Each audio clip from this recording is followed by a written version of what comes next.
Guys and welcome back to my channel. आज का day बहुत ब्यूटीफुल, गॉर्जियस और हैप्पीनेस से भरा हुआ है क्योंकि आज जेहोप का बर्थडे है। चूहा निकला बिल से, हैप्पी बर्थडे टू यू दिल से। आप लोग प्लीज कमेंट्स में आशिया ने एक बहुत प्यारी सी शायरी लिखी है, आप सब प्लीज उसे पढ़ लेना, वो बहुत प्यारी और क्यूट है। वो सारी बीटीएस आर्मी को बहुत पसंद आएगी। इस एफएफ के अंदर सारे क्लैंस के पास उनका खुद का बेस्ट एनिमल्स हैं, जैसे कि लायन क्लैन जो वाइट ड्रैगन्स के क्लैंस माने जाते हैं। वाइट जेट्स कहा जाता है क्योंकि उनके पास जितने भी क्लैन के हायर्स होते हैं वो सब के सब ड्रैगन्स होते हैं, उनके पास ड्रैगन बेस्ड एनिमल के रूप में होता है। नेक्स्ट है नी क्लैन, जिनके पास बहुत ब्यूटीफुल सी वाइट वुल्फ्स की क्लैन है। उनके जितने भी हायर्स हैं उनके पास वाइट वुल्फ्स है जो बहुत ज़्यादा ब्यूटीफुल होने के साथ साथ बहुत इंटेलिजेंट है। उनके जैसा शातिर इंसान इस दुनिया में शायद ही कोई होगा। जिन क्लैन, यहाँ पे उनके पास उनके फॉक्स स्प्रिट के रूप में फॉक्स बीस्ट रहते हैं। ये सारे भी बहुत होशियार हैं। उसके साथ साथ इनके जैसे प्लांट्स इस दुनिया में और इनके जैसे पॉइजन कोई भी नहीं बना सकता। सारे कल्टीवेशन में ये उनके प्लांट्स और इनके पॉइजन के कारण जाने जाते हैं। क्लैन जो ब्लैक टाइगर्स को लेता है, ब्लैक टाइगर्स जो फ्लाई कर सकते हैं, बहुत खतरनाक और इतने मिस्टीरियस कि उनके बारे में आज तक कोई भी नहीं जान सका। इस पूरे कल्टीवेशन वर्ल्ड से दूर एक अलग सी दुनिया जो बहुत खूबसूरत है, एक फेरीलैंड जहाँ पे हर पर्सन के पास एक अलग सा ही मैजिक बीस्ट है। कुछ बहुत ज़्यादा रॉयल, ब्यूटीफुल और सबसे रेयर। हर फेरीलैंड में हर पर्सन के पास एक खुद का बीस्ट होता है, बट इस पूरे फेरीलैंड में या फिर पूरी सदियों में पहली बार ऐसा हुआ था कि उनके फेरी प्रिंस यानी कि नेक्स्ट प्रिंस के पास ऐसा हुआ है।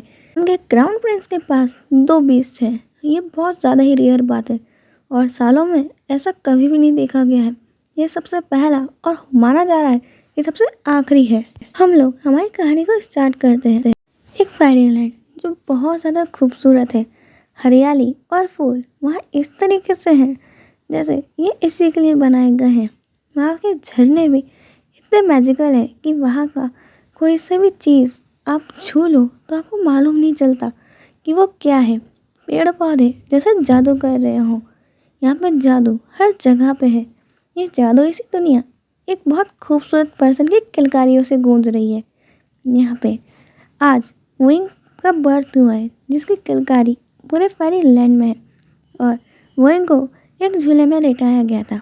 उसके पास 2 छोटे बच्चे खड़े हुए थे, जांग चैंग और जांग याली।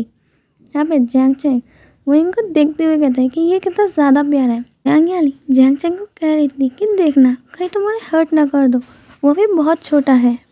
पे आज फेरीलैंड बहुत बड़ा महोत्सव मना रहा था क्योंकि आज उनके क्राउन प्रिंस का जन्म हुआ था।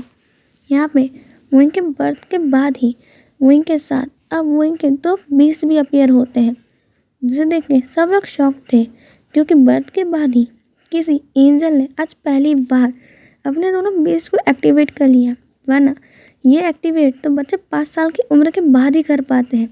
यहाँ पे विंग के दोनों बीस्ट को सब लोग देख के बहुत हैरान थे कि इन दोनों बीस्ट के बारे में कहानियों में पढ़ा गया है। ये तो बहुत रेयर बीस्ट है और बहुत मुश्किल से ही किसी को मिलते हैं और यहाँ पे हमारे क्राउन प्रिंस के पास ये दोनों ही है। हमारे क्राउन प्रिंस बहुत लकी है। ये सारी बातें ही क्राउड में चल रही थी। ब्लैक पैंथर है जो बहुत ज़्यादा ही मैजिकल पावर से भरा हुआ है। उसकी पावर्स तो आज तक कोई अच्छे से जानता नहीं है, बट वो जितना ज़्यादा खूबसूरत है उतना ज़्यादा ही अपने मास्टर के लिए ओवर प्रोटेक्टिव है और वो कोई भी खतरा दूर से ही महसूस कर लेते हैं। सेकंड जो बहुत ब्यूटीफुल सा एक डियर है, वो डियर फ्लाई कर सकता है।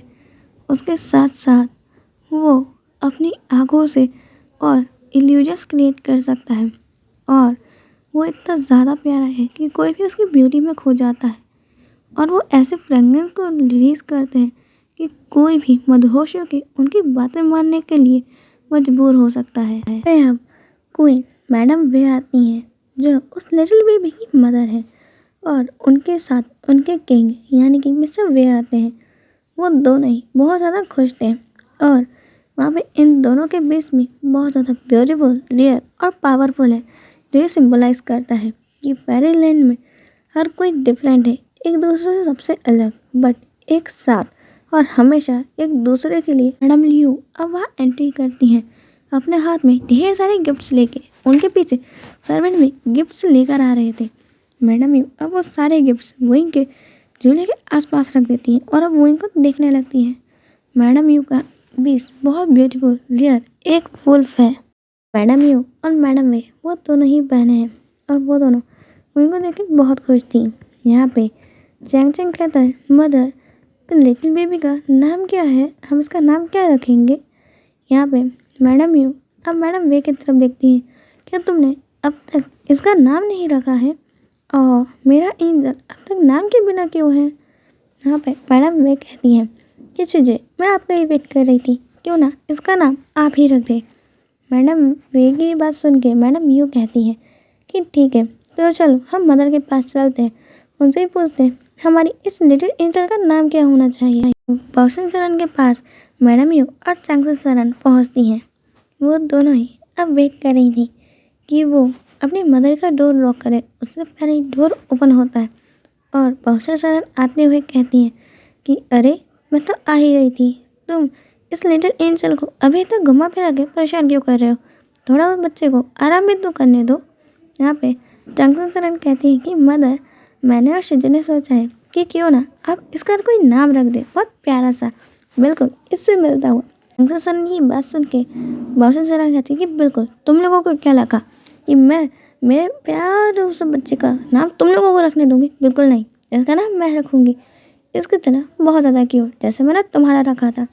यहाँ पे मैडम यू कहती है कि अच्छा हुआ मदर के पास आ गए, वरना ये आज हमें छोड़ती नहीं अगर हम इसका नाम रख देते तो, है ना लिटिल एंजल, तुमको भी लगता है ना तुम्हारी ग्रैंड माँ हमें बिल्कुल भी नहीं छोड़ती। यहाँ पे चांगसे सरन कहती है कि बिल्कुल शिजे आप सही कह रही है। ना मैं अब बाओशन सरन कहती है कि चुप हो जाओ, तुम मेरे ग्रैंडसन को क्या सिखा रही हो। वो उस लिटिल बेबी को हाथ में उठाती हैं और उसके सर पे हाथ फेरती हैं, फोrehead पे किस करती हैं और कहती हैं इसका नाम होगा वोइंग। वोइंग बहुत प्यारा नाम है मदर। वहाँ पे मैडम यू और चांगसे सरन कह रहे थे। वहाँ पे बाओशन सरन कहती है कि बिल्कुल बिल्कुल हमारी एंजल से मिलता हुआ उसका नाम वोइंग। वोइंग का नाम अब पूरे फेरीलैंड में बता दिया जाता है कि उनके क्राउन प्रिंस का नाम अब वोइंग रखा गया है। और सेकंड ने वेवोशियान। मैडम यू अपना हाथ फैलाते हुए कहती वोइंग इधर आओ। और वोइंग बड़े प्यारे से हंस रहा था, वो गिगल कर रहा था, सब लोग उसे देख के बस मेस्मराइज हो रहे थे। इतना क्यूट एडोरेबल प्रिंस उनका दिल इतनी छोटी सी एज में कैसे चुरा सकता है। यहाँ पे मैडम यू कहती है कि पक्का देखना इन फ्यूचर सारे अल्फाज हमारे वोइंग पे ही मरेंगे। यहाँ पे मैडम यू की बात सुन के चांगसे सरन कहती है कि मरने दो जैसे जहाँ मरना है, मेरे बेटे को कोई हाथ में लगा के देखा है, मैं उसको कहीं नहीं जाने दूँगी, हमेशा अपने पास रखूँगी। वहाँ पे अब बाओशन सरन कहती है जिसको जहाँ रखना है अभी वहाँ रखना, अभी तो मेरे नेफ्यू को मेरे को दो, मेरे को उसके साथ खेलना है। अब जांग चैंग और जांग याली भी आ जाते हैं और कहते हैं ग्रैंड माँ हमें भी खेलना है वोइंग के साथ। वोइंग कितना प्यारा नाम है ना वोइंग, तुमको पसंद आया तुम्हारा नाम। वहाँ पे ग्रैंड माँ कहती है कि चलो अपन सब खेलते हैं, इन दोनों को छोड़ दो, वैसे भी इनके पास बहुत काम होगा, हम ही खेलेंगे वोइंग के साथ।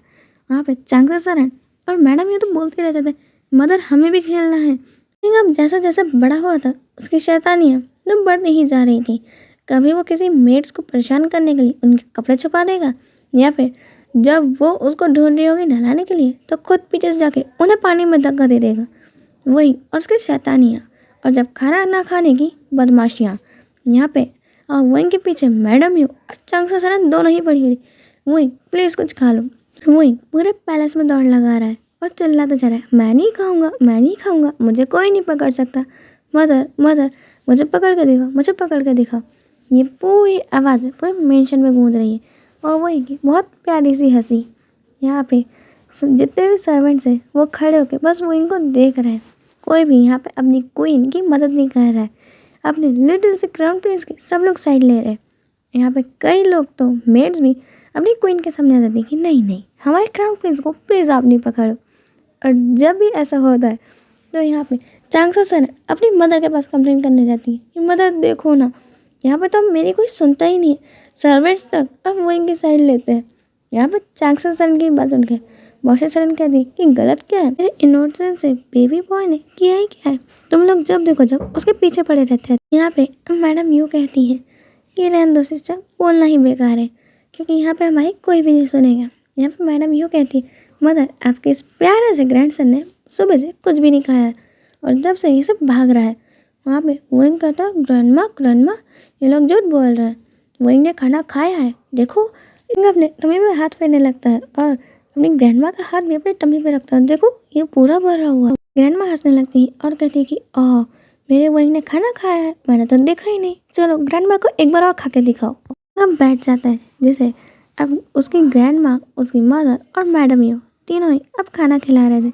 वही बड़े मज़े से अब वो सारा फूड खत्म करने के बाद कहते हैं ओके अब मैं जा रहा हूँ खेलने। वहाँ से उछलते कूदते अब खेलने चले जाता है। बाहर वही आराम से खेल रहा था और सब लोग उसे देख के बस मस्कुराइज हो रहे थे और कई बार तो उसके शैतानियों की खबर इन तक पहुँचती तक नहीं थी क्योंकि सब लोग वही को डांट से बचाने के लिए कोई बताते ही नहीं थे या फिर कई बार उसे परेशान होकर मैडम यू और चांसा सन के पास जाते थे कि वही ने आज ये कर दिया। कभी वही किसी के साथ गार्डन में चल जाएगा तो वही मिट्टी में लौट जाएगा।